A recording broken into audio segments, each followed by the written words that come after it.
दिनिकिया match पाई ticket बिक्री नारे Fars ticket पाइबा पाई प्रबल ठेलापेला भिड़ नियंत्रण करिबारे विफल पुलिस शह शह टिकेट आशायी नयंत होइछंती। प्रबल ठेलापेलारू किछि व्यक्ति असुस्थ होइथिबा सूचना मिलिछि। आसंता 9 तारिख में बारबाटी रे हेबाकु थिबा भारत इंग्लैंड दिनिकिया मैच पाई आज ठारू काउंटर रे टिकेट मिलुछि।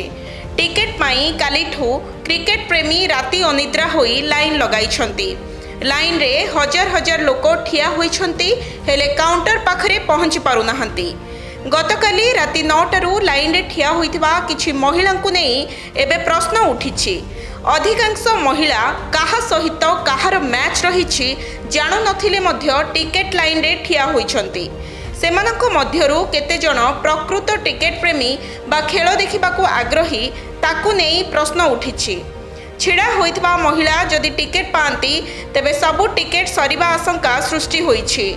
योजनाबद्ध भावे टिकेट हातेइबा लगी एभली उद्यम होइथिबा लोके अभियोग करिसंती। ब्यूरो रिपोर्ट सकाळ न्यूज।